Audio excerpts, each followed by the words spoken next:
Senate Finance Committee. He recently sat down for meetings with Treasury Secretary Tim Geithner.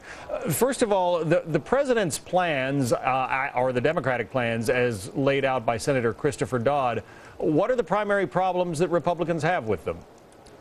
Well, number one, we don't want this to be a bailout bill, another bailout bill, because we don't believe that we should be doing bailouts unless it's the most stringent possible difficulties, and we shouldn't be sucking it to the taxpayers like we should. Secondly, where are Fannie and Freddie? Where's Fannie Mae and Freddie Mac?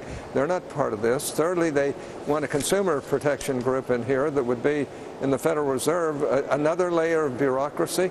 Look, the small banks throughout the country, the small businesses throughout the country didn't cause these problems, and yet they would be saddled with an awful lot of the costs. How do you wind down, if you do have a business that goes out of whack, how do you wind it down?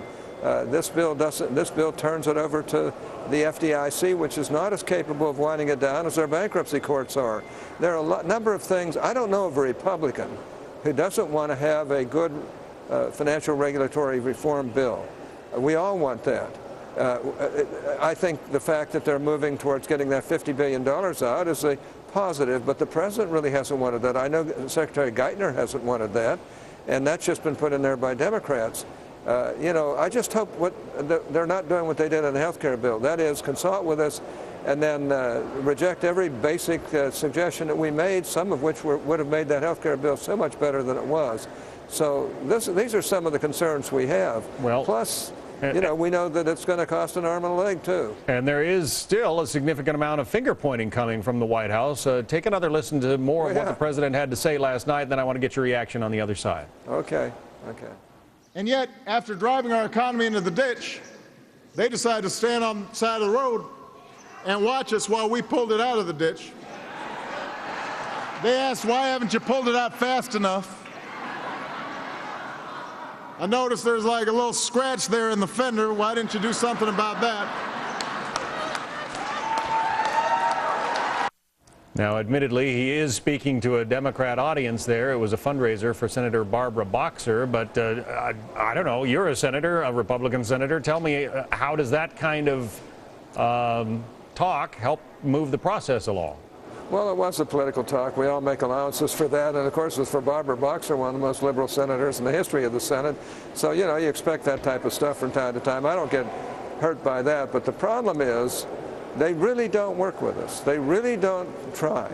And what they try to do is get one Senate Republican and then call it a bipartisan bill, when Republicans have a lot of good ideas in this area, and we have a lot of Republicans who'd be willing to work with them. Over the years, I have a reputation for working with Democrats. Well, man, on health care, you name it, and not one effort to try and get us to work together. It's take it or leave it is the attitude. And what we see is more and more bureaucracy, more and more costs, saddled on the states, saddled on small businesses, saddled on smaller banks, when it's really about 25 banks at the top that have the major problems. And by the way, this whole Goldman Sachs thing, isn't that a little odd that all of a sudden, right at the height of this legislative period, we suddenly have the SEC and filing suit against Goldman Sachs? You think the timing? When Goldman Sachs, you think the timing of those charges is suspect? It's very suspect. Secondly, think about it. Goldman Sachs, on the deals that they're talking about, was dealing with the most sophisticated people in the business. You know, there's something terribly wrong here, and I don't know what it is. But to do that right at this particular time, yeah, the timing is very suspect in my eyes. Now, look, I happen to like the president. He's a very clever, very talented, very articulate guy. But I'll tell you one thing, there's an arrogance of power.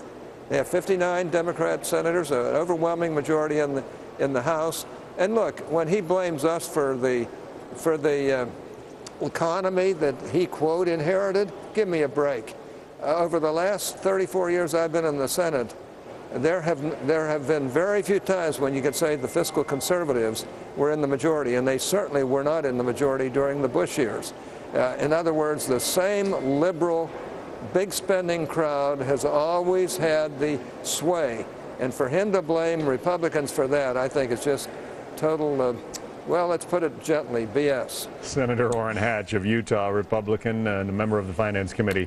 Thanks. You bet. Well, imagine waking up 5 years from now to find that Mahmoud Ahmadinejad isn't just leading